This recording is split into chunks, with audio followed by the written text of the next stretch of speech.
What crack have they been smoking at the Daily Mail?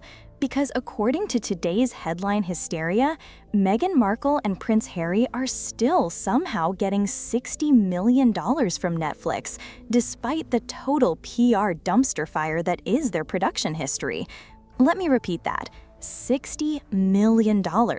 For what exactly? Whispers from Montecito to Manhattan say Meghan's in full panic mode, and the proof? She's allegedly begging for a seat at The View. And when I say begging, I mean clutching the hem of Whoopi Goldberg's metaphorical skirt and praying for a segment on Hot Topics. The desperation is no longer whispered. It's screaming through glossy email campaigns and failed rosé restocks. Please make the desperate, delusional PR push end. By mid-2023, things were already wobbling. I was among the first to say it. Netflix wanted out. And sure enough, the warning signs started blinking like a paparazzi camera outside Nobu, Malibu. Insiders, credible ones like Rob Shooter, said Meghan was hustling for new gigs, pitching docuseries, lifestyle shows, daytime talk, and even The View. The verdict from Hollywood? Raised eyebrows. Because when you're floating talk show appearances next to Whoopi while your husband is focused on fatherhood and charity work, it's clear. You're not in the power couple lane anymore. You're in the scramble for relevance. They had one success with Netflix and a bunch of flops. As ever is a joke, and there is no strategy to be seen anywhere. Let's talk receipts. After that reality show splash, nothing Meghan touched hit big. Pearl got scrapped, Heart of Invictus, 500,000 global viewers. Her lifestyle series, With Love Meghan, ranked 383rd in Netflix's What We Watched list. That's just barely making the top 5%, and only because most Netflix content has the shelf life of a fruit fly. The relaunch of As Ever, an email blast with pseudo-intellectual ramblings, generic affirmations, and wine. One user nailed it. You can't build a brand when you never offer the same product twice. And while the Daily Mail pushes this fantasy of a new gold mine, we know better. The Obamas had a similar soft landing, a first-look deal after their partnership fizzled. That's not triumph. That's damage control with soft lighting. Netflix got the reality show. There has been no hit since then. None of the deals that Meghan claimed were on the slate were ever announced. So what's next for the Duchess of Desperation? Apparently, talk shows, rosé, and maybe Thanksgiving-themed lifestyle specials. Multiple sources say a new first-look deal is coming, not a continuation of the original mega deal, but a gentler, face-saving handshake from Ted Sarandos, who remains a huge fan. The question is, fan of what exactly? Even As Ever, which she's relaunching like a pop star clinging to her sophomore album, is reportedly not a Netflix priority. And yet, the spin continues that Meghan's wine brand is the it drink of the summer. Girl, please. The memes are drinking it more than the public is. Let's talk public image, or lack thereof. Royal News Network called it, "Please make the desperate, delusional PR push end." That's the vibe now. People aren't clapping, they're cringing. Remember the Spotify breakup and the infamous grifters tag? That wasn't a slip, it was a siren. And now the Netflix PR machine is cranking out bizarre spin like Meghan's new gold mine. Honestly, the propaganda is so thick, you'd think someone in Montecito is hand-feeding lines to the tabloids. And yet, former allies stay quiet. The Daily Mail is now pushing PR. Meanwhile, no one in the top-tier royal reporting game wants to touch this. That silence? Screaming. Now let's get fiscal. Running Archewell reportedly costs $3 million a year. That's just the team, not the security, not the upkeep on the Montecito mansion, and definitely not the cost of botched brand launches. The rosé business? All over the place. The timeline's inconsistent, you couldn't buy the 2023 bottle anymore, and suddenly, boom, the 2024 blend is your new favorite accessory for al fresco lunches.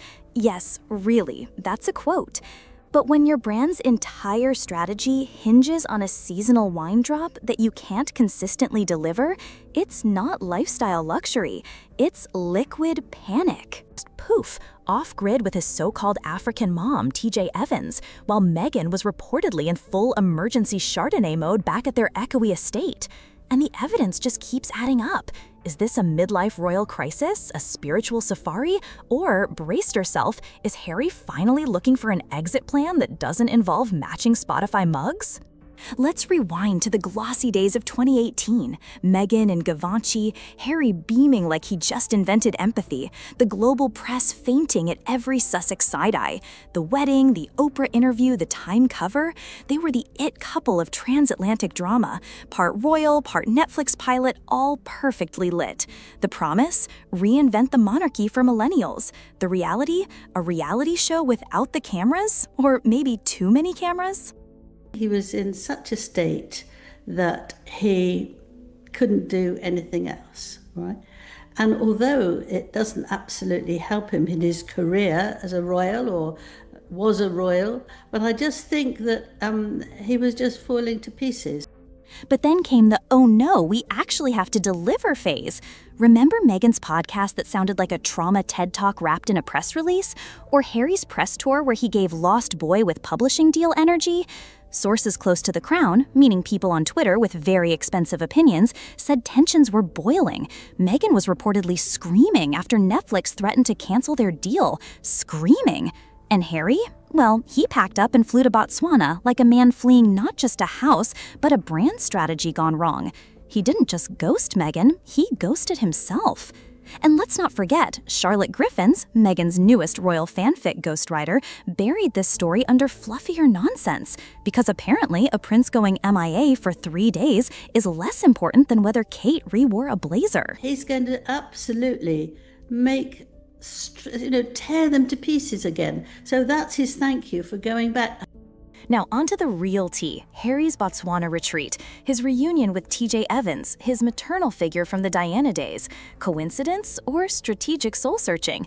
Some say he was seeking advice. Others say he was rehearsing an escape route, away from the Sussex brand, away from the suffocating Montecito monoculture. And guess what? A little birdie says he might have even brought up Chelsea Davy. Yes, that Chelsea, the one who actually got away. Is this nostalgia, or is Harry circling the drain of what could have been? Meanwhile, Meghan's allegedly playing chess with Netflix and Hollywood gatekeepers to stay in the game. Except every move looks more like checkers with a broken board. And if they're let loose, they will absolutely pull the royal family and everybody around them down. Let's zoom out. Public perception in shambles. Twitter's memeing Prince of Panic attacks. Reddit threads are tracking Meghan's disappearing inner circle like it's a true crime doc.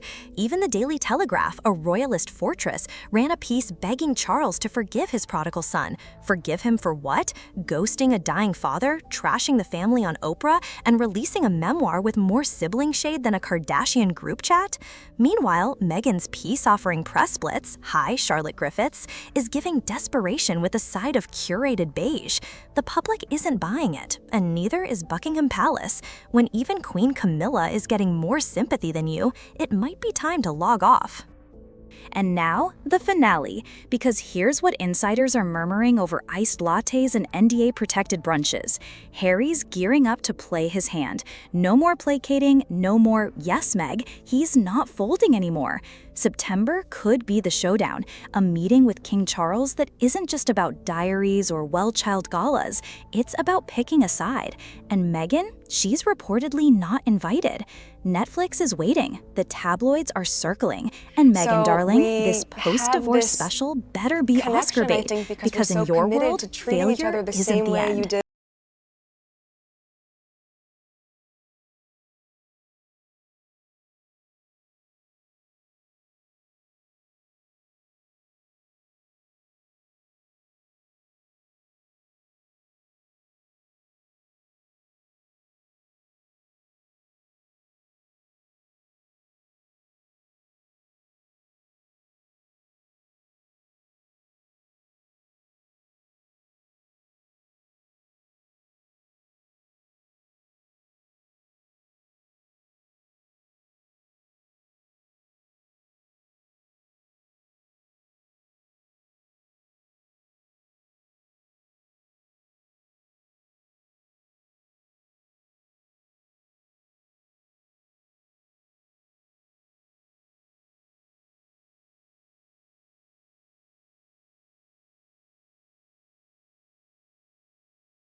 fold and float of that mysterious midsection, it's got people talking. And let's just say the silence from the usual defenders is deafening. Something is off, and the receipts just keep showing up. It all started with a dream. She was America's answer to royalty. Sparkling eyes, humanitarian goals, and the kind of chic neutrals that screamed fashion diplomacy. A duchess who hugged children, preached feminism, and held Harry's hand like she was anchoring him to planet Earth. It was supposed to be a new chapter for the royals, modern, inclusive, photogenic. But darling, that fairy tale? Turns out the real story might have more plot twists than House of Cards. Honestly, the bump in this image looks unnaturally firm, high, and foldable. Because let's be honest, the cracks were always there. The bump wasn't just a bump, it was performance art. It sat high, firm, and, let's be generous, unusually foldable. Late-term pregnancies don't behave like that.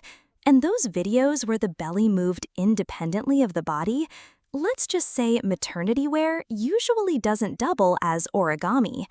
Even post-birth, things looked anatomically avant-garde.